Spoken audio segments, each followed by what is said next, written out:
বন্ধুরা, একটা পাত্রে 1 কাপ বুটের ডাল নিয়ে ধুয়ে সিদ্ধ হতে দিব। 4টা ডিম সিদ্ধ করে খোসা ছাড়িয়ে দাগ কেটে একটু হলুদ মরিচ লবণ মাখিয়ে তেলে ভেজে তুলে নিব। এই তেলে কিছু গোটা গরম মশলা ছেড়ে দিব, আধা কাপ পেঁয়াজ কুচি দিয়ে দিব, নেড়ে চেড়ে আদা রসুন জিরা হলুদ মরিচ ধনিয়া লবণ দিব, একটু পানি দিয়ে মশলাটাকে কষাবো।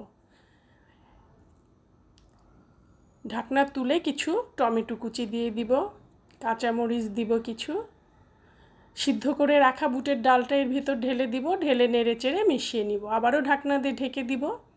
ভালো মতো কষানো হয়ে গেছে। সিদ্ধ হবার জন্য 3 কাপ পানি অ্যাড করব, ঢাকনা দিয়ে ঢেকে দিব। ফুটে উঠেছে। এখন আমি 1 চা চামচ গরম মশলার গুঁড়ো এর মধ্যে ছিটিয়ে দিব, ডিমগুলো ঢেলে দিব, নেড়ে চেড়ে মিশিয়ে নিব। হয়ে গেল আমার মজাদার এবং সহজ বুটের ডালের সাথে ডিমের একটা চমৎকার রেসিপি।